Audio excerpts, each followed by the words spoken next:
Good morning dear students. आप लोगों के लिए एक बार फिर से मैं एक नया टॉपिक लेकर आया हूँ, hypoglycaemic agents. Firstly we will know that what are hypoglycaemic agents and why we are using hypoglycaemic agents. Hypoglycaemic agents की बात करें तो ये ऐसे एजेंट्स होते हैं जिनका यूज इंसुलिन और इंसुलिन प्रिपरेशन बनाने में किया जाता है। मतलब मोस्ट रोल इंसुलिन को बनाने में हाइपोग्लाइसेमिक एजेंट्स का होता है। ठीक है, ये तो हो गया आपके हाइपोग्लाइसेमिक एजेंट्स। इनको एक और नाम दिया जाता है anti diabetic agents, hypoglycaemic agents या फिर एंटी डायबिटिक एजेंट्स। अब डायबिटिक वर्ड आ गया तो डायबिटिक क्या है? डायबिटिक आया है डायबिटीज मेलाइटस से। अब डायबिटीज मेलाइटस के बारे में थोड़ा सा जान लेते हैं। होता क्या है, हमारी बॉडी में जब ग्लूकोज का लेवल बढ़ जाता है। अच्छा, ग्लूकोज का लेवल बढ़ता कैसे है?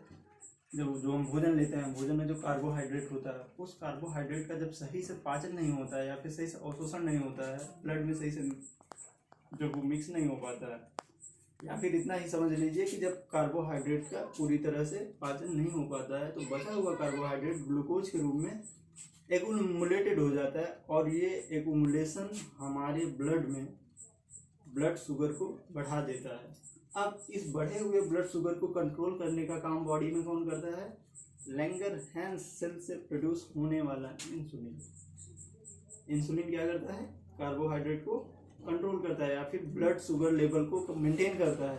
अब जब बॉडी में इंसुलिन नहीं होगा, जाहिर सी बात है, किसी घर में अगर घर के सामने प्रहरी बैठा है, वॉचमैन बैठा है, तो कोई अंदर प्रवेश करने से पहले उससे पूछेगा, उसे परमिशन लेनी पड़ेगी। हो सकता है वो ना जाने दे, लेकिन अगर कोई है ही नहीं रक्षा करने वाला तो वो आराम से घुस जाएगा ना, जाहिर सी बात है। तो यहाँ पे जस्ट वही कंडीशन है, इंसुलिन बॉडी में या तो है नहीं, या जो इंसुलिन है वो काम नहीं कर रहा है, इसी वजह से ब्लड शुगर लेवल बढ़ रहा है। और जब ब्लड शुगर लेवल बढ़ जा रहा है तो इसे क्या बोलते हैं? इस कंडीशन को ही बोलते हैं डायबिटीज मेलाइटस। डायबिटीज मेलाइटस को वैसे तो डिजीज बोलते हैं, लेकिन मैं डिजीज नहीं बोलता हूँ, मैं इसे डिसऑर्डर बोलता हूँ। क्योंकि डिजीज वो है जो बाहर से आए, जो बाहर से आके हमारी बॉडी को या फिर हमारे शरीर को नुकसान पहुंचाए, और जो हमारी इस बॉडी के अंदर ही हो रहा है धीरे धीरे, वो डिजीज नहीं, डिसऑर्डर है। तो मैं तो इसे डिसऑर्डर ही बोलूँगा। डायबिटीज मेलाइटस क्या है? डिसऑर्डर है। अब डायबिटीज मेलाइटस के टाइप की बात करते हैं। ये दो टाइप का होता है, मेनली दो टाइप का। पहला होता है आपका इंसुलिन डिपेंडेंट और दूसरा होता है इंसुलिन इंडिपेंडेंट। इंसुलिन डिपेंडेंट वाली कंडीशन में क्या होता है, हमारी बॉडी में इंसुलिन प्रोड्यूस ही नहीं हो रहा है। जितना इंसुलिन चाहिए पर्याप्त मात्रा में, उतना इंसुलिन बॉडी में प्रोड्यूस नहीं हो रहा है, और जब इंसुलिन प्रोड्यूस नहीं हो पा रहा है तो ब्लड शुगर लेवल राइज कर रहा है, बढ़ रहा है। सेकेंड कंडीशन जो आती है, now we will talk about dangerous condition. मैं इसे डेंजरस क्यों बोल रहा हूँ इसका भी बताऊंगा। मतलब अब सेकेंड पोजीशन में क्या हो रहा है, insulin independent diabetes mellitus. Insulin independent diabetes mellitus में क्या हो रहा है, हमारी बॉडी में डायबिटीज बन तो रहा है लेकिन काम नहीं कर रहा है, कोई रिस्पॉन्स ही नहीं दे रहा है, या फिर उसके बनने का कोई मतलब ही नहीं है। बन रहा है, शुगर लेवल बढ़ रहा है, वो प्रोड्यूस हो रहा है, निकल जा रहा है, किसी काम का नहीं है।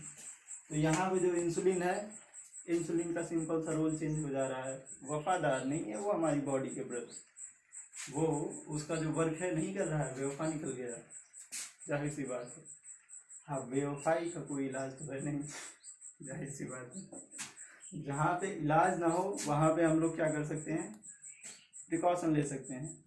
If there is no cure we can take precaution, जाहिर सी बात है।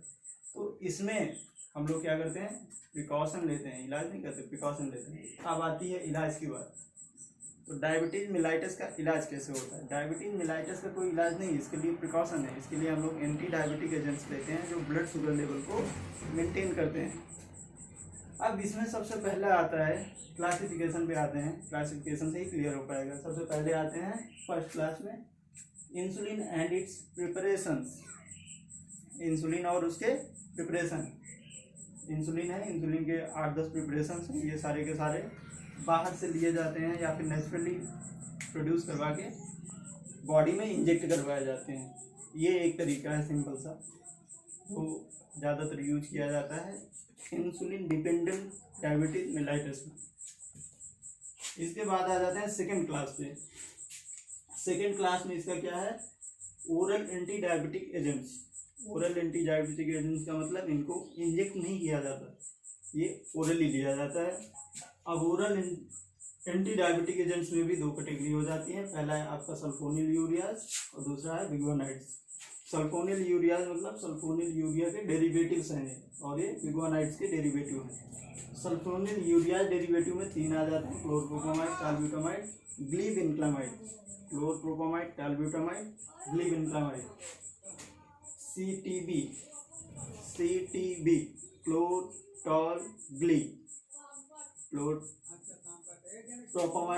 टालब्यूटामाइड, ग्लीबिनक्लामाइड, ठीक है। इसके बाद सेकेंड क्लास जो आती है उसमें phenformin, metformin, phen and met, phenformin, metformin. अब अगर इम्पोर्टेंट की बात की जाए आपके एग्जाम के हिसाब से, सिलेबस के हिसाब से सबसे ज़्यादा क्या पूछा जाता है, इंसुलिन और इसके प्रिपरेशंस।